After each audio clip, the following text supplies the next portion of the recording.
හරි අද තියෙන කතා කරන්න කෙමිස්ට්‍රි පාඩ එකක් තියෙන්නේ ගුණ විචලන. ගුණ විචලන කියලා කියන්නේ ඔයාලගේ 10 වසරේ තියෙනවානේ ෆස්ට් ටර්ම් එකේ මොකද තුන්වෙනි පාඩම. පදාර්ථයේ ව්‍යුහනේ. ඒකේ තියෙන කතා කරන්න කීපයක් කාරණා කීපයක් සාමාන්‍ය MCQ පාඩමෙම ගත්තොත් සාමාන්‍ය MCQ 3-4ක් වගේ අහන්න පුළුවන්. ඒ කියන්නේ ගුණ විචලන කියලා කියන්නේ මොනවද?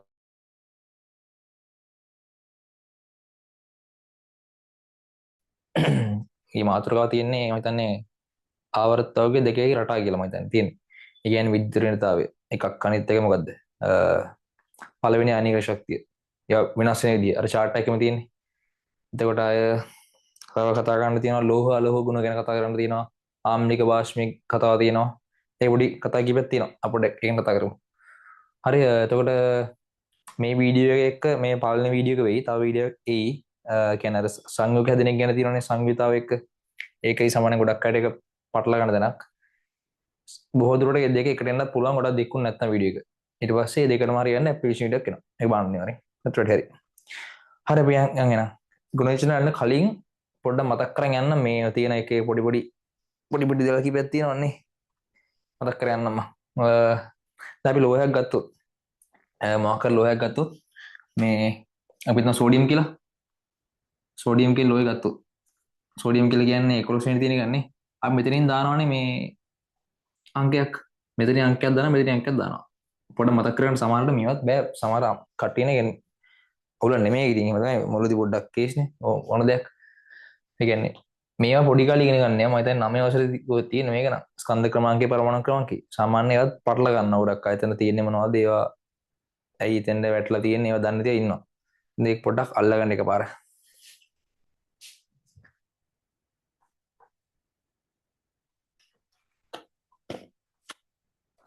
රයිට් අපි යන් වැඩේට. එතකොට මෙතන තියෙන්නේ මොකද්ද? අපි මෙතන පල්ලෙහා තියෙන අංකනේ මොකද්ද කියන්නේ? පරමාණු ක්‍රමාංකය. පරමාණුක පේනවද නේද? පරමාණුක ක්‍රමාංකය. මේක අපි කියනවා ස්කන්ධ ක්‍රමාංකය. උඩින් තියෙන ලීසි මත තියන පරමාණුක නම් 15 කියන්නේ. එකම වචනේ පරමාණුක 15 ස්කන්ධ උඩ ලීසි මත තියන. ඒක පටල ගන්න බැහැ මොනවද ඉවරයි. ස්කන්ධ ක්‍රමාංකය. ස්කන්ධ ක්‍රමාංකය. රයිට් එතකොට මට මතක විදියට පරමාණු ක්‍රමාංකය සෝඩියම් ගැන 11යි. අපි ඒ කියන්නේ අපි ගණන් කරන පිළිවෙලනේ. පරමාණු ක්‍රමාංකය කියන අපි ගණන් කරන සෙට් එක. ඒ කියන්නේ අපි ගණන් කරන පිළිවෙල 1 2 3 4 ගණන් කරන්නේ. අපිට පාඩම් කරන්න තියෙනවා කීයද? 20ක් තියෙනවා. Hydrogen, helium, lithium, beryllium, boron, carbon, nitrogen, oxygen, fluorine, neon, sodium, magnesium, aluminium, silicon, phosphorus, sulphur, chlorine, argon, potassium, calcium. හරිනේ. ඔතනින් සෝඩියම් ආවේ 11ට. ඒ කියන්නේ පරමාණු ක්‍රමාංකය 11යි. පරමාණු ක්‍රමාංකය 11යි. ඒ දන්නේ පල්ලෙන්. මට මතකයි මේක 23යි ස්කන්ධ ක්‍රමාංකය ඒකට මතක නැහැ මට. පොඩ බලන්න ටක් කරමු. නැත්නම් ඒක අපරාධනේ. 23 මෙන් ඩෝනේ. කොහොමද දාලා නැද්ද ඒක? ඒක තමයි එක්සැම්පල් තියෙන්නේ හරි 23යි. රයිට්. හරි අපි එතකොට පරමාණු ක්‍රමාංක කියලා ගන්නෙ කවුද? පරමාණු ක්‍රමාංක කියලා අපි ගන්නෙ මේකේ තියෙන ප්‍රෝටෝන සංඛ්‍යාව. එහෙම නැත්නම් ඉලෙක්ට්‍රෝන සංඛ්‍යාව. රයිට්. පරමාණු ක්‍රමාංක කියලා කියන්නේ වෙන කාටවත් නෙමෙයි ප්‍රෝටෝන සංඛ්‍යාව. මම කෙටියෙන් දාන්නම්. ප්‍රෝටෝන සංඛ්‍යාව එහෙම නැත්නම් ඉලෙක්ට්‍රෝන සංඛ්‍යාව. ඒ දෙකක් දාන්නේ උඩ. ඕනම උදාසීන මූලද්‍රව්‍යයක් උදාසීන අයන නෙමෙයි. ඒ කියන්නේ ධන අයන ඍණ වෙන්න බෑ. ඕනම උදාසීන මූලද්‍රව්‍යයක ප්‍රෝටෝන ගානයි ඉලෙක්ට්‍රෝන ගානයි සමාන වෙනවා. අනිවාර්යෙන් සමාන එක නියමයක්. ඒක නියමයක් කියන්නේ ඒක පුරුකල ඉගෙන ගන්න දෙයක්. ඒතකොට මේ දෙක එකට සමානයි. ඒකට පරමාණු ක්‍රමාංක කියලා කියන්නේ ඔයාලට විදිහ දෙකකට කියන්න පුළුවන්. පරමාණු ක්‍රමාංක කියලා කියන්නේ උදාසීන මූලද්‍රව්‍යයක තියෙන ප්‍රෝටෝන ගාන එහෙම නැත්නම් උදාසීන මූලද්‍රව්‍යයක තියෙන ඉලෙක්ට්‍රෝන ගාන. කැමති දෙයක්. ඔයාලට කැමති දෙයකට ඒක මේ කියන්න පුළුවන්. ප්‍රශ්න නැහැ. ඒතකොට මම ඇහුවොත් සෝඩියම්ගේ ප්‍රෝටෝන ගාන කීයද? 11යි. සෝඩියම්ගේ ඉලෙක්ට්‍රෝන ගාන කීයද? 11යි. උදාසීන පරමාණුක පටල ගන්න එපා. බෑ නෝට් එක දැන් ටක් ගාලා. එහෙනම් මෙයා කවුද? ස්කන්ධ ක්‍රමාංක කියන්නේ කවුද? ස්කන්ධ ක්‍රමාංක කියන්නේ මොකුත් නෙමෙයි. ප්‍රෝටෝන ධන නියුට්‍රෝන. එතන ප්‍රෝටෝනයි නියුට්‍රෝනයි දෙකම තියෙනවා. හරිනේ. ඒතර මෙයාගේ මම ඇහුවොත් සෝඩියම්ගේ ස්කන්ධ ක්‍රමාංකය කීයද? එහෙම නැත්නම් වෙන පාරකින් ඇහුවොත් සෝඩියම්ගේ ප්‍රෝටෝන හා නියුට්‍රෝන වල ඇති කීයද කියලා කීයදනේ 23. හරි විතර ගන්න පුළුවන්. right okay. එතකොට අපිට කතා කරන්න තියෙනවා මේකෙන් දැන් නියුට්‍රෝන හොයාගන්න විදිය. කොහොමද නියුට්‍රෝන ගණන් හොයාගන්න බෑ? නියුට්‍රෝන ගණනක් හොයාගන්නේ කොහොමද? ඉතින් ස්කන්ධ ක්‍රමාංකය කියලා කියන්නේ ප්‍රෝටෝන ධන නියුට්‍රෝන හා පරමාණු ක්‍රමාංකය කියලා කියන්නේ ප්‍රෝටෝන ගණන. හරි ඉලෙක්ට්‍රෝන අපිට අමතක කරන්න බෑ නේද? අපි දන්නවා ඉලෙක්ට්‍රෝන ක්‍රම තියෙනවා කියලා අමතක කරන්න ඕන. අපි දන්නවා පරමාණු ක්‍රමාංකයෙන් අපිට ප්‍රෝටෝන ගාන කියලා වටින් කියන්න පුළුවන්. ප්‍රශ්නයක් නැහැ. ප්‍රෝටෝන ගාන අපි දන්නවා. ප්‍රෝටෝන දැන් නියුට්‍රෝන ගාන දන්නවා. ඉතින් ඒක දන්නවා අපිට මේක හොයන්න බෑද? ඊසිනේ. මම මේ ස්කන්ධ ක්‍රමාංකයෙන් පරමාණු ක්‍රමාංක අඩු කරොත් ඒ කියන්නේ ස්කන්ධ ක්‍රමාංකය ඍණ පරමාණු ක්‍රමාංකය. ස්කන්ධ ක්‍රමාංකය කියන්නේ ප්‍රෝටෝන ධන නියුට්‍රෝන. ඒකෙන් අඩු කරනවාම protons. මේක වරහන් සුළු නම් ඍණ කොහොමද තියෙන්නේ? එතකොට මේ ධන එක අතර ඍණ එකක් තියෙනවා. මේක කැපිලා යනවා. අන්තිමට නියුට්‍රෝන ඉතුරු වෙනවා. හරිනේ? එහෙනම් නියුට්‍රෝන කොහොමද ගන්නෙ? ඕන මූලද්‍රව්‍යයක නියුට්‍රෝන ගන්නවා නම් ඇහුවොත් කරන්න තියෙන සරලම දෙයයි ස්කන්ධ ක්‍රමාංකය අඩු කරලා පරමාණු ක්‍රමාංකය. මෙතන හැටියට උත්තරය කිය දෙන්නේ 23 ඍණ 11 නේ. ඒ කියන්නේ 12 නේ. 12. නියුට්‍රෝන ගන්න 12යි. නම ගන්න පුළුවන්. හරිනේ? මම බේසික් එක මතක් කරලා දෙන්න පොඩ්ඩක් ගාලා. බේසික්ස්. ඒක දෙන්නේ. හරි. අපි යනවා දැන් අයන වලට. අයන ගැන කතා කරද්දී මේක ටක් ගාලා ලියගෙන නැත්නම් SS ගහන්න. එහෙත් SS ගහන්න නැත්නම් ලියගන්න මේ හරි. එතකොට අපි යනවා අයන එකට. දැන් යා අයනයක් ගැන කතා කරන්න. අයන එකක් ගැන කතා කරද්දී ගොඩාක් අය පටල ගන්නවා. මේ ඒ කියන්නේ කවුද අයනය සෝඩියම් ප්ලස් අයන ගත්තොත් ගොඩක් අය ඊට පස්සේ අහනවා ඒකේ ප්‍රෝටෝන කීයක් තියෙනවද? සෝඩියම් ප්ලස් කියන්නේ සෝඩියම් ධන අයනනේ. සෝඩියම් ධන අයන ඉලෙක්ට්‍රෝන ගන්න කීයද? ඔය ඔයාලට අහලා තියෙනවා පේපර් වල. කරද්දී අහුවේ. මේ දෙක එක ගණන් දාන්නේ. දැන් හොඳට තේරුම් ගන්න අයනයක් වෙද්දි කවුද වෙනස් වෙන්නේ කියන එක. මම කියලා දෙන්න ඒක. මකන්න තමයි කේස් එක. හරි. යන්ටක්. ඕකේ. සෝඩියම් ප්ලස් අයන ගත්තොත් සෝඩියම් ප්ලස් කියන අයන ගත්තොත් දැන් දන්නවා සෝඩියම් කියන එකට තියෙනවා පරමාණු ක්‍රම 11යි 23යි. මේ සමන දෙනවා ඒ භාගයට. මේක පාඩම් කරන්න එපා. ඒ ස්කන්ධ ක්‍රමාංකයෙන් පාඩම් කරන්න මේක නම් දන්නවනේ ඉතින්. මේ ඉන්නේ කීවෙනියට ඉන්නවද කියන දැන් මම ඇහුවොත් නිකන් බෙරිලියම් කීවෙනි මූලද්‍රව්‍යද? අවත වගේ. ගණන් කරන්න. හයිඩ්‍රජන්, හීලියම්, ලිතියම්, බෙරිලියම් හතර. ඒතර බෙරිලියම් ලිව්වත් මෙතන එන්නේ හතරවෙනි එක. මෙතන හතර කියලා දාන්න. ඒ විදිහට. ස්කන්ධ ක්‍රමය පාඩම් කරන්න බෑ. ඒක පාඩම් කරලා තියෙන නෙමෙයි. මේක පාඩම් කරන්න ඕනේ. මොකද පල්ලා පරමාණු ක්‍රම පාඩම් කරන්න ඕනේ. පළවෙනි 20 කොහොමද වෙනවනේ අහනවනේ. පළවෙනි 20 පාඩම් කරන්න. හරි. එතකොට අපි වැඩේට බැස්සොත් සෝඩියම් පේනවනේ මේ ටික. අනේ උඩ එච්චර උඩ වෙන්නේ නැහැ නේ. මේ පොඩ්ඩ පාඩකම අපි.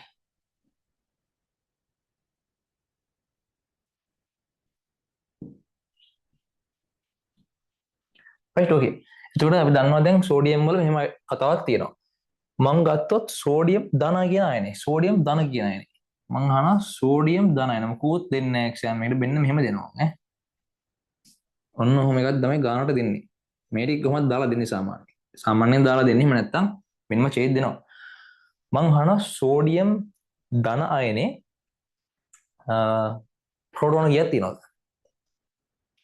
සෝඩියම් ධන අයනේ ප්‍රෝටෝන කීයක් තිබේද? කට්ටිය මදන කරන්නේ. මෙතන 11ක් තියෙනවා. ධන වෙලා තියෙනවා. එන එක අඩු කරලා දාමු. එහෙම නැත්තම් එකතු කරලා දාමු. ප්‍රෝටෝන දාන වෙලාව එක්ක 10යි එක්ක 11යි. මම මොකක් කරුත් කියලා දානවා. ඉලෙක්ට්‍රෝන ගන්න කීයද? ඒත් ඉතින් පරමාණු ක්‍රමාංකයමනේ. ඕන එකක්. මෙයා ගන්න වෙන්න දෙපේ 11 කියලා දානවා. වැරදි. හොඳට මතක තියාගන්න අයනයක් හැදෙන්නේ එකම එක පාටිකල් එකක් ෂෙයා වෙලා. එකම එක උපපරමාණුක අංශුවක් ෂෙයා වෙලා. උපපරමාණු අංශු තුනක් තියෙන්නේ. පරිසරනේ උපපරමාණු අංශු ඉලෙක්ට්‍රෝන, ප්‍රෝටෝන, නියුට්‍රෝන තුනක් තියෙන්නේ. අයන කියන එක නිර්මාණය වෙන්නේ ඉලෙක්ට්‍රෝන පමණක් ෂෙයා වෙලා. ප්‍රෝටෝන, නියුට්‍රෝන හෙල්ලෙන්නවත් නැහැ. එයාලා ඉන්න තැන ඉන්නවා. ප්‍රශ්නයක් කරගන්න දෙපා එක. right? වෙනස් වෙන්නේ නැහැ. හරිනේ? එතකොට මේක දැන් මතක කරලා ගන්න මේක වැරදි. එතකොට මං ඇහුවොත් මේක දෙනවා එක්සෑම් එකට මෙහෙම්ම දීලා තිබ්බ මොකක් හරිය සෝඩියම් නෙමෙයි මට මතක විදිහට මැග්නීසියම් දෙන්න නැත්තේ මැග්නීසියම් වල කැල්සියම් හරි ඔයාලා පෙප් එක. එතකොට සෝඩියම්ගෙන් මං අහනවා ඉලෙක්ට්‍රෝන ගාන කීයද මේ අවස්ථාවේදී? ඉලෙක්ට්‍රෝන පස්සේ අපි වැඩි බලමු. ඉලෙක්ට්‍රෝන ෂෙයා වෙන්නේ. ප්‍රෝටෝන ගාන කීයද? ප්‍රෝටෝන ගාන කීයද? නියුට්‍රෝන ගාන කීයද? අග්ගල් හිතන්න බලන්න දැන්. මොකක්ද වෙන්නේ? කිසි දෙයක් වෙනස් වෙන්නේ නැහැ. අයනයක් වේවා උදාසීනයක් වේවා ඕන එකක්. දානන්න ඉන්න ප්‍රශ්නයක් නැහැ. ප්‍රෝටෝන එකම ගානක් තියෙන්නේ. නියුට්‍රෝන එකම ගානක් තියෙන වෙනස් වෙන්න බෑ ඒක. ප්‍රෝටෝන කීයක් තියෙනවද මෙතන? අපි ප්‍රෝටෝන ගාන කොහොමද ගාන ගන්නේ? පරමාණු ක්‍රමාංකයෙන්. පරමාණු ක්‍රමාංක බැලුවා 11ක් තියෙනවා 11 දැම්මා. කිසි කේස් එකක් නැහැ උත්තරේ හරි. නෑ මේ නියුටන් ගාන කීයද? මොනවද ගන්න කිව්වේ? ස්කන්ධ ක්‍රමාංක අඩු කරා පරමාණු ක්‍රමාංකේ කිසි අවුලක් නැහැ. 20 11 ගියම 12යි. උත්තරේ හරි. ඉලෙක්ට්‍රෝන ගාන කීයද? දැන් කලින් කියලා දුන්න ඉලෙක්ට්‍රෝන ගාන කියලා කියන්නේ ප්‍රෝටෝන ගාන තමයි. ප්‍රෝටෝන සමාන ඉලෙක්ට්‍රෝන. 11 දැම්මා. හරිද? වැරදි. ඇයි වැරදි? මං කිව්ව කලින් මොකද්ද? ඉලෙක්ට්‍රෝන ගාන හා ප්‍රෝටෝන ගාන සමාන වෙන්නේ උදාසීන පරමාණුක පමණයි. හරිනේ. උදාසීන අවස්ථාව විතරයි. උදාසීන අවස්ථාව කියලා කියන්නේ මොකද්ද? ධන තියෙන්නත් බෑ, ඍණ තියෙන්නත් බෑ මෙතන. නිකන් තියෙන්න ඕනේ. මෙන්න මෙහෙම තියෙන්න ඕනේ. අපි කලින් කතා කරපු විදිහට. එතන මම ධන එකක් දැම්මා කියලා කියන්නේ මොකද්ද? ඉලෙක්ට්‍රෝන වල මොකක් වෙලා තියෙනවා. ඉලෙක්ට්‍රෝන එක ගිහිල්ලා එක්ක ඇවිල්ලා මොකක් වෙලා තියෙනවා. ඒක මම කියලා දෙන්නම් දැන්. ඒතර මේක නෙමෙයි ඉන්නේ. ඒතර 11යි කියලා ගන්න බෑ අපිට. රයිට්. දැන් මතක තියාගන්න අපි ධන කියන එකෙන් කොහොමද තේරුම් ගන්නෙ? ධන කියලා කියන්නේ ඉලෙක්ට්‍රෝන ගිහිල්ලාද ඇවිල්ලාද? ඒක තේරුම් ගන්න ඕනේ දැන්. ධන කියලා කියන්නේ ඉලෙක්ට්‍රෝනයක් දීලා කියන එක. මෙහෙම අපි ලියලා දැකගන්න ප්‍රතික්‍රියාව. ඉලෙක්ට්‍රෝනයක් මම දුන්නොත් සෝඩියම්ගේ ඉලෙක්ට්‍රෝනයක් මම දුන්නොත් අපි ඒක ලියන්නේ මේ විදිහට. සෝඩියම් ඉලෙක්ට්‍රෝනයක් දෙනවා කියලා කියන්න හිතන්නකෝ. උදාසීන අවස්ථාවේදී සෝඩියම් ගාව තියෙන්නේ ප්‍රෝටෝන සෝඩියම් ගාව තියෙන්නේ ප්‍රෝටෝන 11යි ඉලෙක්ට්‍රෝන 11යි. උදාසීන අවස්ථාව අපි කලින් කතා කරපු තව. ඉතින් හිතන්නකෝ සෝඩියම් ප්ලස් එකක් හැදෙද්දී ඉලෙක්ට්‍රෝනයක් ගියා නම් බලන්න අපි කොහොමද දාන්නේ කියලා. සෝඩියම් ප්ලස් එකක් හැදෙද්දී කියනවනේ මෙතන. සෝඩියම් ප්ලස් එකක් හැදෙද්දී ඉලෙක්ට්‍රෝනයක් ගියා නම් ප්‍රෝටෝන 11යි. ඉලෙක්ට්‍රෝනයක් ගියා කියලා කියන්නේ ඉලෙක්ට්‍රෝනයක් මෙතන එළියට ගියොත් එහෙම ඉලෙක්ට්‍රෝන කීයද? 10යි. ඕන් දැන් බලන්න මේක වෙනස. අපි හැම වෙලේම ප්‍රෝටෝන එක ආරෝපණය ගන්න මොකක් කියලාද? ධන. ඉලෙක්ට්‍රෝනේ ඍණ එක දන්නවනේ. ප්‍රෝටෝන කියන්නේ නම් ධන 11යි. ඉලෙක්ට්‍රෝන කියලා කියන්නේ ඍණ 11යි. සෝරි ඍණ 10යි. එහෙනම් බලන්න මේක වෙනස කීයද කියලා. ධන 11යි ඍණ 10යි වෙනස කීයද අතර? ධන එකක් තියෙනවා. අන්න ඒකින් තමයි අපි මෙතන දාන්නේ ධන කියලා. රයිට්? එහෙනම් තේරුම් ගන්න මොකක් හරි මූලද්‍රව්‍යයක මොකක් හරි අයනික ධන කියලා පාර්ට්යක් ආවොත් එතෙන්ද ඒ කියන්නේ ඉලෙක්ට්‍රෝනයක් ගිහිල්ලා. ඉලෙක්ට්‍රෝනයක් ගිහිල්ලා තමයි හැදෙන්නේ සෝඩියම් ප්ලස්. දැන් බලන්න එපා දැන් මේ ඉලෙක්ට්‍රෝනයක් ගිහිල්ලා නැයි මෙතන එකතු ධන තියෙන්නේ කියලා. අපි සමීකරණ එක අපි අයනික සමීකරණ එක ඍණ දාන්නේ නැහැ කිසිම අවස්ථාවක. මේක හරියටම ලියුවොත් මෙහෙමනේ මම ලියවෙන්න ඕනේ. මේක හරියටම ලියුවොත් මම ලියනවනේ මෙහෙම. සෝඩියම් තියෙනවා ඉලෙක්ට්‍රෝනයක් ඍණ වෙනවා. හැදෙනවා සෝඩියම් ධන කියන එකක්. අපි මෙහෙම සමීකරණ තියන්නේ. මෙහෙම ඍණ ලකුණු තියන්නේ. අපි දන්නවනේ සමාන කිරීමකින් එහා පැත්තට ඍණ එකක් ගියාම මොකද වෙන්නේ? ධනයක් වෙනවනේ. ඒ වගේ තමයි මේක සමාන කිරීමක් කියලා හිතන්න. මෙහාට ගියප ගමන් ධනයක් කියලා හැදෙනවා මේ සමීකරණය. හරිනේ? ඒක තමයි තියෙන්නේ. මේ දෙකම එකයි. මේකම ලියන්නේ නැහැ. එච්චරයි. ඒක සමස්තයක්. සමස්තයෙන් මොකද? සම්මතයක්. සම්මතයක් ලියන්නේ නැහැ. රයිට්. මේක තමයි ලියන්නේ. හරි හරි. ඕකේ. එහෙනම් අපි ඒක තව තේරුම් ගත්තා. හරි. එතකොට මට කියන්න දැන් මෙහෙම එකක් තිබ්බොත් මම ඔයාලට දෙනවා මොකක් හරි මූලද්‍රව්‍ය මැග්නීසියම් උන් මැග්නීසියම් මෙතන දෙනවා 2+ කියලා. ඒකේ තේරුම මොකද්ද උර? ඉලෙක්ට්‍රෝන දෙකක් ගිහිල්ලා. වැඩ ලේසිනේ. එකක් ගියා නම් තමයි අපි ධන කියලා දැම්මේ. දෙකක් ගියා නම් 2+, තුනක් ගියා නම් 3+, හතරක් ගියා නම් 4+ ඒ විදිහට. ලේසිය. ලොකු දෙයක් නැහැ. ඉතින් යන ගානට ප්ලස් එක වැටෙනවා එච්චරයි. හරිනේ? එහෙනම් අනිත් පැත්ත මොකද්ද? එන ගානට මොකද වෙන්න ඕනේ? ඍණ එක වැටෙනවා එච්චර වෙන්නේ. එන ගානට මයිනස් වැටෙනවා. මහ දෙයක් නැහැ. අපි ඒකට එක්සැම්පල් එකක් ගලගමු. මේ තේරෙනවද දැන්? ඒතකොට දැන් මෙතන ඔය. දැන් මෙතන ඉලෙක්ට්‍රෝන කීයක් තියෙනවද? මේ ගණන් දීලා අහුවම ඉලෙක්ට්‍රෝන කීයක් තියෙනවද මෙතන දැන්? කරන්න තියෙන මොකුත් නෙමෙයි. අපි දන්නා උදාසීන අවස්ථාවක නම් සෝඩියම්ගේ ඉලෙක්ට්‍රෝන ගන්න 11යි. හැබැයි ප්ලස් එකක් තියෙනවා. එහෙනම් දන්නවා ඉලෙක්ට්‍රෝනයක් ගිහිල්ලා තමයි මේ අයනය ඇදිලා තියෙන්නේ. එහෙනම් 11 නෙමෙයි තියෙන්නේ මෙතන 10යි හරියටම තියෙන්නේ. එළියට 11ක් වගේ බුරුට පෙන්නුවට අයනයක් තියෙනවා. ඒ කියන්නේ 10යි තියෙන්නේ. ඔන්න ඔක තමයි හරි කතාව. හරි හරි මෙයාලා මොකොත් වෙනස් වෙන්නේ නැහැ මෙයාලා තියෙන විදියමයි එතකොට මේ අවස්ථාවේ බලන්නකො මේක සමානයිද සමාන වෙන්නේ නැහැ ඇයි මං කියවනේ අයනයක් අවස්ථාවේ සමාන වෙන්නේ නැහැ උදාසීන පරමාණුක විතරයි ප්‍රෝටෝන ගාන ඉලෙක්ට්‍රෝන ගාන සමාන වෙන්නේ ඕකේ අපි යන් ටක් ගාලා හරි අපි යන් වෙන ඍණායනිකට යන් ටක් ගාලා මේක නෙමෙයි කතා කරන්න ආයද මේ මම මේක කියලා දෙන්නම් මොකද MCQ ආද්දි පටල ගන්නවා හොඳට නානවා කියලා ඒ හින්දා අපරාධයි හරි ඒකවල අපි බලමු ඍණායනයක් හැදෙන්නේ දැන් ධනායනයක් හැදෙන්නේ දන්නවනේ කොහොමද ඍණයක් හැදෙන්නේ ඍණේ උදාහරණ මතක් කරන්න බලන්න ධන නම් අපි දැන් සෝඩියම් ගත්තා අපි ගමු නිකන් ෆ්ලෝරින් වගේ ගමුනේ විද්‍යුත් ඍණ තමයි වැඩිම එක්කනනේ ෆ්ලෝරින් ගමුකෝ ඉලෙක්ට්‍රෝන වලට කැමතිම එක්කනනේ ෆ්ලෝරින් රයිට් ෆ්ලෝරින් ගත්තොත් මොකද වෙන්නේ කතාව ෆ්ලෝරින් ගැන මතක නැහැ හැබැයි මට කීයක් තියෙන කියලා ඊට බානටක් ගලව ෆ්ලෝරින්ගේ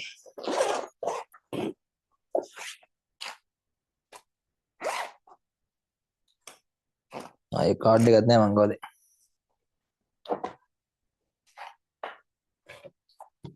ෆ්ලෝරින් ගැන කියලා නැද්ද මේ පොතේ තියෙනවා හරි එතකොට ෆ්ලෝරින් කියලා කියන්නේ කොහොමත් 9 වෙනි එක නනේ එයාගේ 18යි මේක 18න් 19 මෙහෙම ගමු ආසන වශයෙන් ගමුකෝ හරි ඕනේ හරි ෆ්ලෝරින් ගන්න ෆ්ලෝරින් කීයද ගන්න ෆ්ලෝරින් කියලා කිව්වහම දැනගන්න ඕනේ ෆ්ලෝරින් කියන්නේ කීවෙනි එකනද ඒක කවුරුත් දෙන්නේ නැහැ ඔයාලා ඉගෙන ගන්න ඕනේ කීයද ගණන් කරගෙන යන්න හයිඩ්‍රජන් හීලියම් ලිතියම් බෙරිලියම් මලත් පැල්ලා hydrogen helium lithium beryllium boron carbon nitrogen oxygen fluorine කීයද 9 වෙනි එක 9 එහෙනම් පරමාණු ක්‍රමක 9 ෆ්ලෝරින්ගේ ස්කන්ධ ක්‍රමාංගයගේ 19යි 19 නේ ඒක දෙනවා එක්සෑම් එකේ ඔව් 19 කියලා ගන්න 18.9යි ආසන්න වශයෙන් 19යි රයිට් 19 කියලා ගත්තා අපි දැන් බලන මේ විදියට හිතන්න මේක ෆ්ලෝරින් කියන කෙනා මේ විදියට තියෙද්දි උදාසීන අවස්ථාවනේ ඍණත් නැහැ ධනත් නැහැ ඉලෙක්ට්‍රෝන කීයද 9යි ප්‍රෝටෝන කීයද 9යි නියුට්‍රෝන කීයද මොකද 9 නියුට්‍රෝන කීයද 10 වෙන 9 10යි කිසි කෙසක් නැහැ ලේසි දැන් හිතන්න මෙයා පත් වෙනවා මෙන්න මේ අවස්ථාවට ඍණ 1 කියන අවස්ථාවට පත් වෙනවා ඍණ අවස්ථාව එන්න මෙහෙම දැන් එක්සෑම් එක දෙන්නේ ඔන්න මම දැන් එක්සෑම් එක විතර මොකද කරන්නේ විතර මොකද කරන්නේ මොකද දලා තියන්නේ මේ ඉලෙක්ට්‍රෝනයක් දීලාද අරගෙනද කියලානේ ඉලෙක්ට්‍රෝනයක් අරගෙන තියෙන එකනේ ඍණෝනේ ඉතින් ඉලෙක්ට්‍රෝනයක් ගත්තා ඍණ අපි කලින් කතා කරේ ඉලෙක්ට්‍රෝන දුන්නම දනනවනම් ගත්තම ඍණ අනිත් පැත්තනේ මේක කොහොමද ලියන්නේ අපි සමීකරණයක් විදිහට නිකන් ෆ්ලෝරින් වෙන්නේ F- විදිහට කොහොමද ඉලෙක්ට්‍රෝන දාන්නේ ඉලෙක්ට්‍රෝනයක් ගන්නවා ඉලෙක්ට්‍රෝන ධන කර ගන්නවා ධන නම් ඉතින් වම් පැත්තට ඉතින් හිතන්න දෙයක් නැහැ අරක අනිත් පැත්තට හරි හැදිලා දිනවා මම මේක භෞතික වස්තු දන්න යන්නේ දැන් හරි එතකොට දැන් අහනවා ඉලෙක්ට්‍රෝන කීයද ප්‍රෝටෝන කීයද නියුට්‍රෝන කීයද මෙයාලා නැස් වෙනවද මොන අවස්ථාවකවත් නැහැ කතා කරන්න දෙයක් නැහැ 9යි 10යි කිසි ප්‍රශ්නයක් නැහැ හැබැයි මෙතන කේස් එකක් තියෙනවා ඉලෙක්ට්‍රෝන 9 කියලා ගත්තා කිද බෑ ඊයේ අයන එක කතාවක් තියෙනවනේ වෙන කතාවක් ඉලෙක්ට්‍රෝන 9 කියලා අපිට එළියට මෙයා පින්නවල බොරුවට හැබැයි මෙයා අයනයක් ඍණ අයනයක් ඍණ කියලා කියන්නේ ඉලෙක්ට්‍රෝන ගතිය ඉලෙක්ට්‍රෝන කියලා කියන්නේ ඍණනේ ආරෝපණය ඍණ තියෙනවා කියන්නේ ඉලෙක්ට්‍රෝන ගතිය වැඩි ඉලෙක්ට්‍රෝන වලට තියෙන ප්‍රබලතාවය වැඩි ඒ කියන්නේ මෙතෙන් දෙන්න ඕනේ 9 නෙමේ එකක් කියලා තියෙනවා 10 කියලා ඉතින් තිබ්බනම් වෙන කතාවක් ඍණ 3 කියලා තිබ්බනම් ඉලෙක්ට්‍රෝන 3ක් ඇවිල්ලා එහෙනම් කිය සම්පූර්ණ ගන්න 9 3 12 එහෙම දාන්න ඕනේ හරි මම කියලා දුන්නා ඒක තවත් ඍණ අනතර ධන අනතර කියසන්නේ නැහැ තව එකක් තියෙනවා තව ඉගෙන ගන්න ඕනේ පොඩි ලණුවක් දෙනවා එක්සෑම් එකේ මෙහෙම නියුක්ලියෝන අංකය කියලා අහලා තියෙනවද නියුක්ලියර් නම්බර් එහෙම නැත්නම් නියුක්ලියෝන අංකය කියනවා නේද නියුක්ලියෝන අංකය කොහොම ප්‍රශ්නයක් කාලේ තිබ්බා එල් පේපර් එක දෙවෙනි ප්‍රශ්න මොකක් හරි මතක නැහැ දැන් 2018 19 වෙනිදාදී නියුක්ලියෝන අංකය රයිට් මොකද නියුක්ලියෝන අංකය කියන්නේ මේක තනික ලණුවක් ලොකු දෙයක් නෙමෙයි ඇදේද තිබ්බේ ඕනේ මේක තනික ලණුවක් ලොකු දෙයක් නැහැ ආදර උඩ පේන්නේ අතරනේ මෙතන ඍණ තියෙන්නේ හරි එතකොට නියුක්ලියන අංකය කියලා කියන්නේ වෙන මොකක්වත් නෙමෙයි ස්කන්ධ ක්‍රමාංකයට කියන සමාන පදයක්. තේරෙනවනේ? නියුක්ලියන අංක කියලා කියන්නේ ස්කන්ධ ක්‍රමාංකයට කියන සමාන පදයක්. ස්කන්ධ ක්‍රමාංකයට කියන සමාන පදයක්. මං ඇහුවොත් ෆ්ලෝරීන්ගේ නියුක්ලියෝන අංකය කීයද? නියුක්ලියන අංකය කියලා මම දන්නේ නැහැ. හැබැයි මම දන්නවා නියුක්ලියන අංක කියලා කියන්නේම ස්කන්ධ ක්‍රමාංකයට. එහෙනම් ෆ්ලෝරීන්ගේ ස්කන්ධ ක්‍රමාංකය 19යි. ඒ කියන්නේ නියුක්ලියන අංකය කීයද? 19 තමයි ඉතින්. මොකුත් වෙනසක් වෙන්නේ නැහැ. එච්චරයි.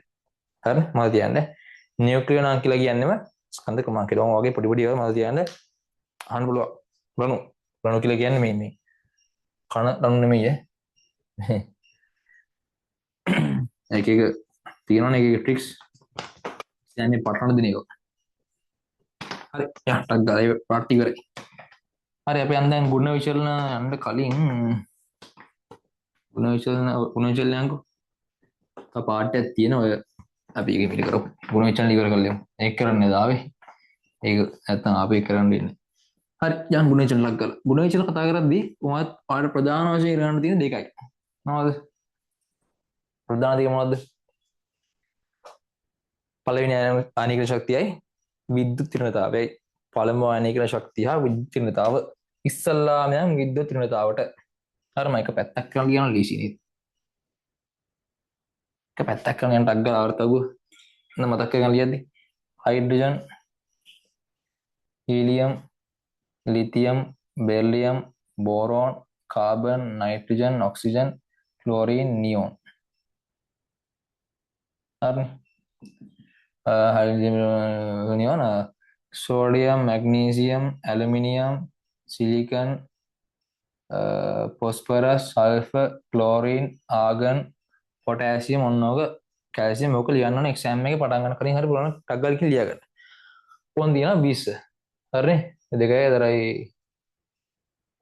හරි 16 4 20 හරි ඉතින් නේ රයිට් වගේ 20ක් තියෙනවා කොහොම හරි ඕන් 20 පටන් කරන් තියන්න ඕනේ. එතකොට දැන් අපි කතාවට යන්න.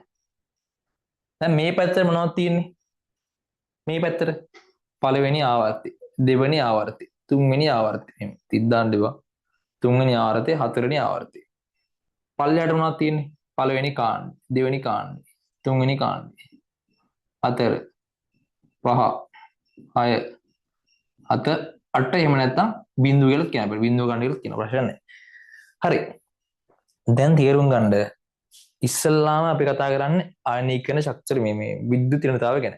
විද්‍යුත් ත්‍රිණතාව ගැන කතා කරද්දී ලේසිම වැඩේ තමයි විභාග යන්නේ එහෙමද? විභාග දෙනවා මූලද්‍රව්‍ය සෙට් එකක්.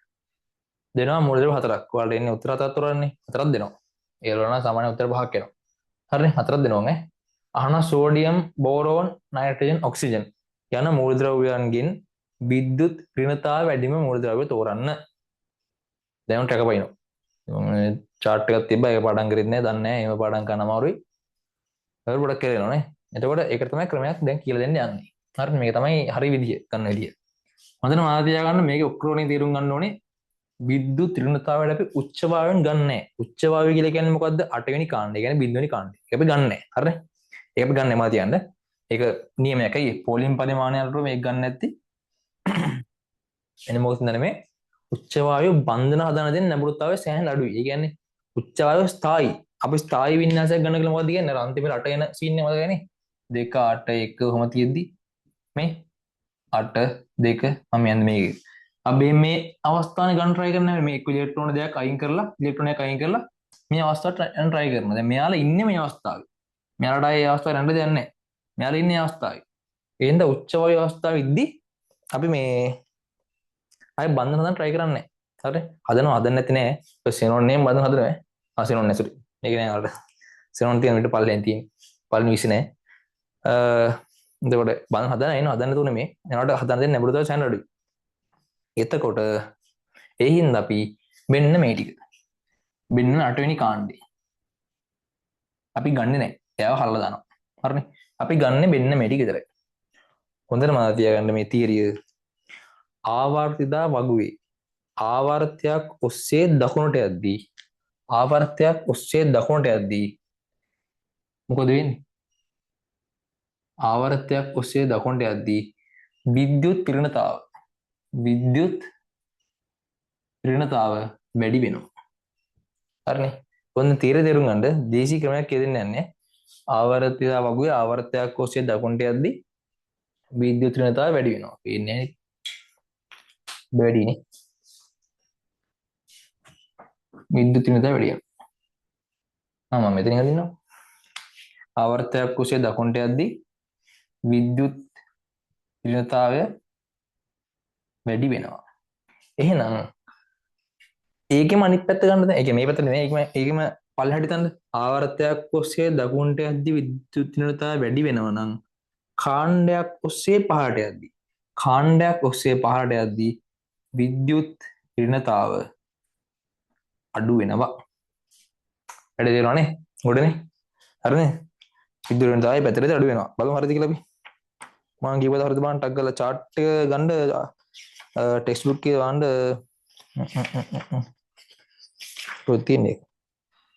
හරියට ගන්න 64 පිටුව බලන්න ටක් ගාලා 10 බලනකොට 64 පිටුව. බලන්න තියෙනවා ඒකේ. දැන් ලිතියම් බෙරිලියම් කාබන් ඔය සෙට් එක ඇති බලන්න 1 1.5 2 2.5 3 3.4 වෙල්ලා තියෙනනේ වෙල්ල මං කිව්ව කතාවනේ. විද්‍යුත් ඍණතාවය කාණ්ඩයක් ඔස්සේ මෙහාට වැඩි.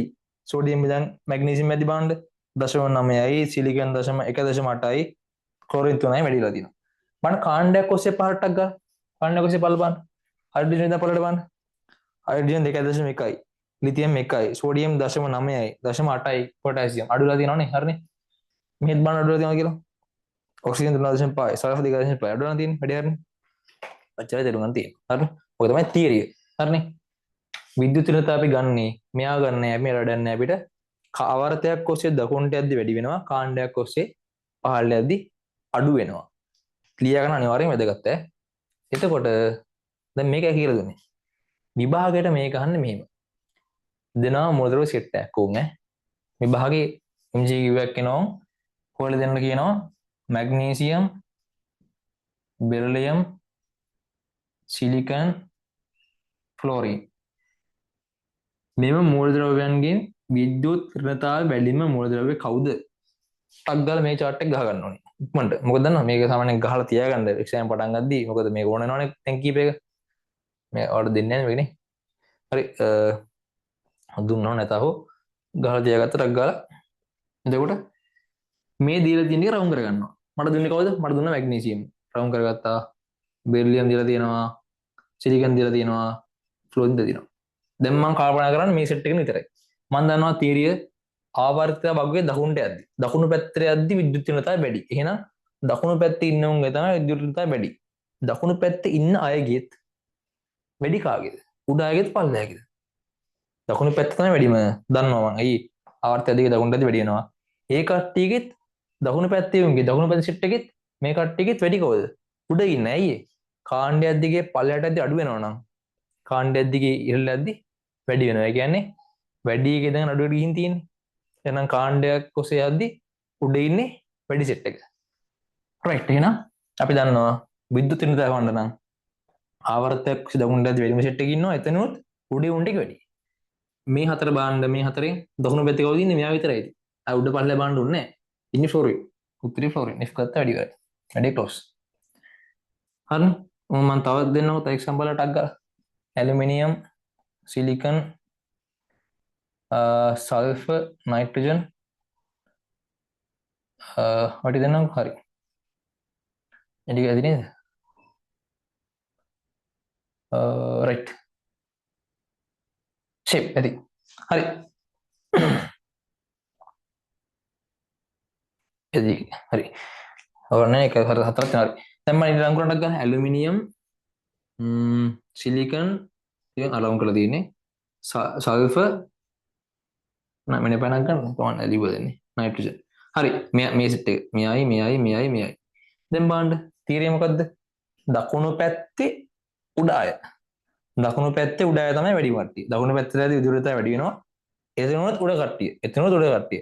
දකුණු පැත්තටම යනවා මේ සෙට් එකේම දකුණු පැත්තට මට දකුණු පැත්ත වගේ පේන්නේ වේම් මෙයා. නයිට්‍රජනේ සල්ෆර් මෙයා නෑ නේ අපිට. අපි අතර මේක ගන්න. නයිට්‍රජනේ සල්ෆර් අතරිනුත් කවුද උඩින් ඉන්නේ? නයිට්‍රජන්. එහෙනම් මේ හතරෙන් වැඩිම කාගේද? මෙන්න මෙයාගේ. මම තමයි ගන්නෙ. හරිනේ දැන් ඕන්න ගන්න විදිය තේරුණා ඈ. කේස් එකක් නැහැ. හරි. ඔන්න එකක් වැඩි හරි ඒක කතාවක් ඉවරයි. හොඳට තේරුම් ගන්න විද්‍යුත්තාව කියලා කියන්නේ ආවර්තයක් දිගේ දකුණට යද්දි වැඩි වෙනවා. කාණ්ඩයක් ඔස්සේ පහළට යද්දි අඩු වෙනවා. අපි යන් විද්‍යුත් ත්‍රිණතාව ඉවරයි. අපි යනවා පළමු අයනීකරණ ශක්තියට. මෙතන පොඩි කතාවක් තියෙනවා හැබැයි. මේකට මම කියන්නේ MCQ එකන්නේ. ඒ හින්දා MCQ එකෙන් තනි ලකුණක් අය කොහෙන්වත් බෙදි බෙදී එන්නේ නැහැ. මම කියන්නේ පුළුවන් නම් ওই chart එක පාඩම් කරන්නේ අදින්න පුරුදු වෙන්න ලේසි එක. ඒ පල්ලෙහාදී chart එක කීයද මේ 63 වෙනි පිටුවේ පල්ලෙහා දෙන chart එක. විද්‍යුත් ත්‍රිණතා විචලන මේ ප්‍රස්ථාරය. චුට්ට මා තියන කමන්නේ ඒක එච්චර අමාරු දෙයක් නෙමෙයි. MCQ එක අපරාධනේ. MCQ එක ඇහුවොත් කලමඩවත් ඇහුවොත් එහෙම අපරාධනේ. එක ලකුණන්නේ. ඒක මෙහෙමයි. එහෙම කතාවක් තියෙනවා. ඉස්සරම එක ඇදලා ඉන්න ඈ. ඒක අදින් ලීසි. මේකෙන් ගන්නත් පුළුවන් ඒක. කියන්නේ මේ වගේ ප්‍රස්ථාරයෙන් ගන්නත් මේ ආවර්තකයෙන් ගන්න පුළුවන්. හැබැයි ඒක ඉච්චර සාර්ථක නෑ. මොකද එකලග මූර්ධර්වයන් දෙයක් ඇහුවොත් උතන පොඩි ගැටලුවක් එනවා. ඒ chart එකේ බලන්න හොඳට ඒ chart එකේ බලන්න අර එකපාර වැඩි වෙන කියලා අඩු වෙන එහෙම කතාවක් නෙමෙයි තියෙන්නේ. එක ළඟ අඩු වැඩි වෙන කතාවක් තියෙන හින්දා අපිට මේක හරියටම ප්‍රැක්ටිකලි ගන්න අමාරුයි. ඒ කියන්නේ හරියටම කියන්න බෑ ආවර්තකයේ දකුණට යද්දි වැඩි වෙනවා කියලා. සමස්තයක් විදිහට වැඩි වෙනවා. ප්‍රශ්න නැහැ. සමස්තයක් විදිහට කිව්වොත් මම කියන්නම්. සමස්තයක් විදිහට ගත්තොත් විද්‍යුත් ත්‍රිණතාවයේ කතාවමයි තියෙන්නේ පළමු අණවික ශක්තියටත්. මෙයාගේ තීරියමයි. ආවර්තක වගුවේ දකුණට යද්දි පළමු අණවික ශක්තිය වැඩි වෙනවා. කාණ්ඩයක් ඔස්සේ පහළට යද්දි පළමු අණවික ශක්තිය අඩු වෙනවා. ඒක තමයි මම දැන් විද්‍යුත් ත්‍රිණතාවය කතා කරන්නේ අරගෙන කතා කරන්නේ. මේක මගන්න.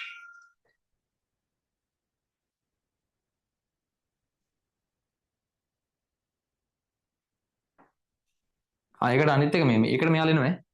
දැන් ඒකට ගැටලුවක් නැහැ. පළමු අණවික ශක්තියට මෙයාලා එනවා. මොකද්ද පළමු අණවික ශක්තිය කියලා කියන්නේ? එක ඉලෙක්ට්‍රෝනයක් අයින් කරන්න දෙන්න ඕන ශක්තිය. එක ඉලෙක්ට්‍රෝන අයින් කරලා උදාසීන අවස්ථාවේ තියෙන මූලද්‍රව්‍යයකින් එක ඉලෙක්ට්‍රෝනයක් අයින් කරලා ඒක ධන අයනයක් වායුමය ඒක ධන අයනයක් හදන්න මේ දෙන්න ඕන ආම ශක්තිය. අපි කියනවා පළමු ආයනික ශක්තිය කියලා. පළමු ආයනීකරණ ශක්තිය. ඕකේ දෙවෙනි තේන ඒවාත් තියෙනවා. යව ගන්නන්නේ නැහැ වාට දෙන්න. ඒක හැම වෙලේම ඉලොස්වල. රයිට් හරි. දැන් අරකට සමස්තයක් විතර කිව්වොත් මම මෙහෙම දකුණට යද්දි පළමු ආයනීකරණ ශක්තිය වැඩි වෙනවා. කාණ්ඩයක් ඔස්සේ පහළදී සමස්තයක් විදිහට පළමු ආයනීකරණ ශක්තිය අඩු වෙනවා. කේස් එකක් නැහැ. හැබැයි සමස්තයක්. එක ළඟ මූලද්‍රව්‍ය දෙකක් දුන්නොත් දැන් හිතන්නකෝ සමස්තයක් විදිහට ගත්තොත් දැන් බලන්න ඔය chart එකේ තියෙනවනේ බෙරිලියම් බෝරෝන් කියලා. Beryllium boron. දැන් බලන්න බෙරිලියම් බෝරෝන් කියලා කියන්නේ මේ දෙකනේ. මේ දෙක. මං කියවා සමස්තයක් විදිහට කාණ්ඩයක් ඔස්සේ දකුණට යද්දි මොකද වෙන්නේ? වැඩි වෙනවා. හැබැයි බලන්න බෙරිලියම් බෝරෝන් එක ළඟ දෙකක්. වැඩිද නෑනේ. බෙරිලියම් බෝරෝන් මේ තියරට අනුව නම් අර විද්‍යුත් ත්‍රිණතාවය ගත තියරට අනුව නම් බෙරිලියම් බෝරෝන්ට යද්දි බෝරෝන් වැඩි වෙන්න ඕනේ. හැබැයි වැඩි නෑ. බෝරෝන් අඩුයි. ඒකට හේතුවක් තියෙනවා. ඒක අඩු ගන්නක් නෑ දැම්ම. බෝරෝන් අඩුයි. බලන්න chart එකේ බලන්න බෝරෝන් අඩුයි. බෝරෝන් තියෙන කීයද? බෝරෝන් තියෙන 800 කොහෙද? බෙරිලියම් තියෙන්නේ 10 වගේ. ඒක වැඩි කේස්. එහෙනම් මේක සමස්තයක් විදිහට හරි නිකන් ගොඩක් දුර සෙට් එකක නිකන් බෙරිලියම් ෆ්ලෝරින්. බලන්න වැඩි නැතිද ෆ්ලෝරින්? ෆ්ලෝරින් ඉන්නේ සෑහන උඩ. ෆ්ලෝරින් 1800. 800 කිට්ටුයි. ඒ කියන්නේ සමස්තයක් විදිහට කතාව හරි නිකන් දුර මූලද්‍රව්‍ය කීපයක් කිව්වොත් මේකෙන් ගත්ත හැකි. හැබැයි ළඟ හෙවොත් ගන්න බෑ.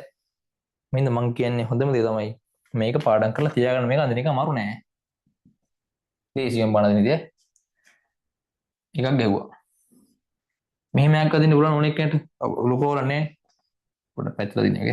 මෙතනින් කොහරි තැනකින් පටන් ගන්න මේ පැත්තට දෙන්න මේ පැත්තට දෙන්න. මේක අදින්න බැරි කම නැහැ ඕනෙක් කෙනෙක් දැන් ඊට පස්සේ නිකන් පඩිබ තුනක් අදන් යන්න තියෙන්නේ. ඔන්න ඔහම.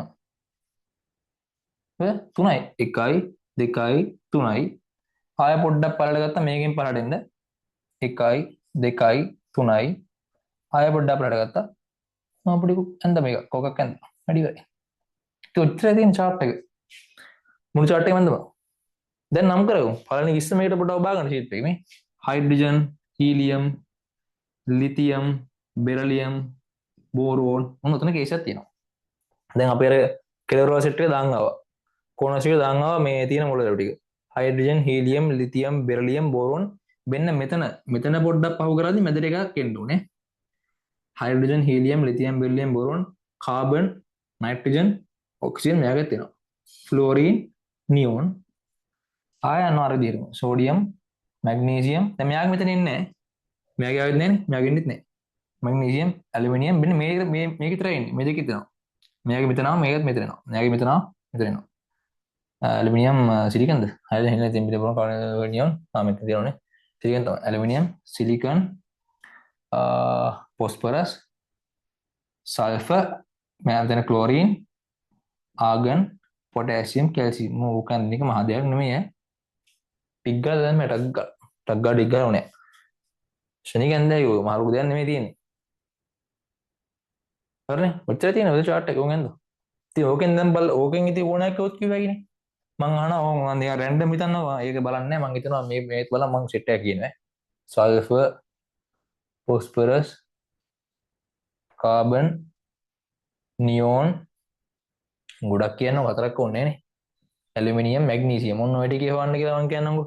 රැන්ඩම් මං කියන්නේ. මේ ටිකේ වැඩිම එකන කවුද? දැන් ඉතින් මේක බලලා කියවන වැඩිම කවුද කියලා සල්ෆර් මාක් කරන්න සල්ෆර් ඉන්නවා, phosphorus ඉන්නවා, කාබන් ඉන්නවා, නියෝන වැඩිම තමයි ඉතින් පේනවා. නියෝන් ඉන්නවා, ඇලුමිනියම් ඉන්නවා, මැග්නීසියම් ඉන්නවා. කවුද? හතර. වැඩිම කවුද? නියෝන්. මේක ඇන්දොත් නම් ඉතින් අය nothing. ඕන එකක් පිටුරට කවුද ඇහුවොත් sorry මේ පළමු ආණ්ඩුක ශක්තිය වැඩිම කාගේද ඇහුවොත් ස්ටක් ගාලා කිව්වේ කේස් එකම නැහැ. අවුල තියෙන එකලඟ දෙයක් විතරයි කේස් එකෙන්. එකලඟ දැන් බෙර්ලියම් බෝරෝන් වගේ ඊට පස්සේ නැත්තම් මේ බෙර්ලියම් බෝරෝන් එහෙම නැත්තම් නයිට්‍රජන් ඔක්සිජන් වගේ ඇහුවොත් මේ නයිට්‍රජන් ඔක්සිජන් හරිනම් මේ තිරනුව මෙහාටත් වැඩි වෙනවා. හැබැයි ඇත්ත කතාව වැඩි වෙන්නේ නැහැ. මේ ඇත්ත කතාව නයිට්‍රජන් වලට ඔක්සිජන් අඩුයි. මේ තීරණුව ගත්තොත් මෙයා වැඩි වෙන්න ඕනේ. වැරදි කතාව. එතන අවුලක් තියෙනවා පොඩි. එහෙනම් මේක ගණ්ඩය දුර වැහුවොත් නිකන් මැග්නීසියම්, ක්ලෝරින්, ආගන් දුර වැහුවොත් ගන්න දුර සෙට් එකක් ඇහුවොත්. නැත්තම් මේක මම තියෙන මාර ලේසි මේ ලේසිනේ තේරෙනවා ලේසි කියලා. එකපාරක් අද මාත් එක්ක. ටක් ගාලා. එකපාරක් මම දෙන්න ටක් ගාලා. පුරාණ මාත් එක්ක මෙහෙම අද දෙන්න. අද ලේසි. අර මෙතනින් මේ වීඩියෝ එක ඉවරනවා කොහොමද ඊට පස්සේ අපි කතා කරමු ඊළඟ වීඩියෝ එකකින් මේ අනිත් ඒවා ටික. දැන් වීඩියෝ දික් කියලා ඇති ගොඩක් මම හිතන්නේ අරකට කියලා දුන්නේ හින්දා. ඊළඟට තව කාරණා දෙක තුනක් කතා කරන්න තියෙනවා. ඒක කරනවා. එතකොට මේ පාඩමෙත් අර වැද්දේගත්ම ටික අරන් ඉවරයි අපි. ජීව වහන ටික ඉතින් තීරි පාඩම් කරගන්න ඔය බෝරොන් වල සිලිකන් වල මේ බහුරූපී ආකාර කතා පොඩක් පාඩම් කරගන්න. ඒක තීරණේ ඉතින්. හරි මම අදින මාත් එක්ක අදින්න. ඒක දැන් ඉවර පටන් ගන්නනේ. ඔබට ඉරක් ඇඳුරට එයා පහු කරගෙන යනවා පල්ලයට. ගියා පල්ලයට. ඊට පස්සේ පඩිම තුනක් අදින්න. 1යි 2යි 3යි ගියා පල්ලයට 1යි 2යි 3යි ප්‍රෝකක් කියනවනේ ඉවරයි hydrogen helium lithium beryllium boron carbon nitrogen oxygen chlorine neon sodium magnesium aluminium silicon phosphorus sulphur chlorine argon potassium calcium ඉස්සන් හරි වැඩි ලේසි ඔක දෙන්නේ මම හදන්නේ නෙමෙයි ලේසි ඕකේ එහෙනම් අපි කතා කරා ගුණ විචලන ටික ගැන ඔව් ගුණ විචලන ටික නෙමෙයි තව කාරණා දෙකක් තියෙනවා කියන්නේ හරි ඒක ටක් ගලුම කියලා දෙන්න ආවර්ත වගුවේ තව කතාවක් තියෙනවා මට කියන්න මතක් කරගන්න ආවර්තිතා වගුවේ ලෝහ ඉන්නේ මොන පැත්තද අලෝහ ඉන්නේ මොන පැත්තද ලෝහ ඉන්නේ මොන පැත්තද අලෝහ ඉන්නේ මොන පැත්තද අලෝහ ඉන්නේ දකුණු පැත්තේ ලෝහ ඉන්නේ වම් පැත්තේ කියන්නේ සෝඩියම් මැග්නීසියම් කියන හොඳ ලෝහ සෝඩියම් මැග්නීසියම් පොටෑසියම් හොඳ ලෝහ chlorine sulphur oxygen nitrogen phosphorus මොනවද අලෝහ මම කියන්නේ ඒ ටික අලෝහ එතකොට මම කියන්නේ ආවර්ත වගුවේ දකුණට යද්දී අලෝහ ලක්ෂණ මොකද වෙන්නේ වැඩි වෙනවා ඉතින් අලෝහ තියෙන මේ පැත්තන අලෝහ ලක්ෂණ වැඩි වෙනවා අලෝහ ලක්ෂණ වැඩි වෙනවා ලෝහ ලක්ෂණ අඩු වෙනවා ඒක අනිත් පැත්තනේ ඉතින් ඒ ලෝහ තියෙන හොඳ තියෙන මේ පැත්තනේ එහෙනම් කාණ්ඩයක් ඔස්සේ පාරට මොකද වෙන්නේ කාණ්ඩයක් ඔස්සේ පල්ලට යද්දී අලෝහ ලක්ෂණ වැඩි වෙනවා ඔබට පෙරලනද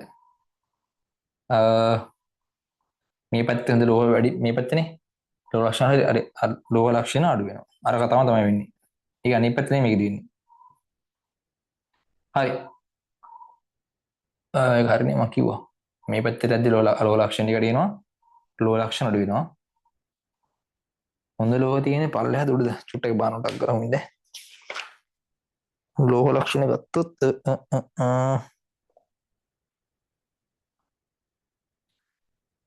The ලෝහ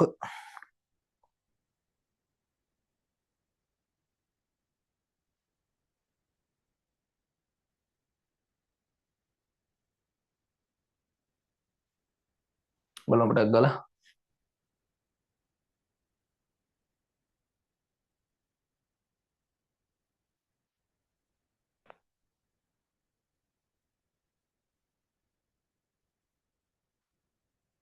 පොටෑසියම් ගේ වැඩි හරි හරි මං කිව්වා හරි අසරි අඩු වැරදි අනිත් පැත්තෙන් ඕනේ හරි හරි ඉන්නේ පෙරට කතාව තමයි තියෙන්නේ වැඩි දෙයක් නැහැ මෙහාට යද්දි වෙන එක මෙහාට යද්දි අනිත් පැත්තෙන් ඕනේ මම එක පැත්තට දාලා තියෙන්නේ හරි එතකොට මෙහාට යද්දි ලෝහ ලක්ෂණ අඩු වෙනවනේ එහෙනම් මෙහාට යද්දි ලෝහ ලක්ෂණ අඩු වෙනවා ලෝහ ලක්ෂණ අඩු වෙනවා මේකම අනිත් පැත්ත මේ පැත්තට කාණ්ඩයක් දිගේ පහළට යද්දි වෙන්නේ ආවර්තයක් යන එක අනිත් පැත්ත වෙන්න ඕනේ හරි ඒකට පෙරලනවා කේෂන් හරි ඔන්න කතාව හරි මම තියාගන්න ඕනේ අලෝහ ලක්ෂණ වැඩි වෙනවා මේ පැත්තට යද්දි අයියේ අලෝහ ඉන්නේ මේ පැත්තේ ඒ කියන්නේ ලෝහ ටික අඩු වෙනවා ඒකම අනිත් පැත්ත වෙනවා කාණ්ඩයක් ඔස්සේ වලට යද්දි වැඩි හරිනේ දැන් තීරුම් ගන්න තව එකක් තියෙන එක පොයින්ට් එක තියෙන්නේ මම කියාගන්න අලෝහ නම් අයනට අයන් එන්නේ අලෝහ නම් ආම්ලිකයි ලෝහ නම් භාෂ්මිකයි මම තියාගන්න හරිනේ ඔය ඔක්සයිඩ් එක කතා කරද්දී ඒක තියෙනවා අය පාඩම ඉස්සරහ තැනක තියෙනවා ඔක්සයිඩ් කතා කරද්දී අලෝහ මැච් වෙන්නේ ආම්ලික එක්කන එක ආම්ලික එක්කන එක ලියාගන්න වැදගත්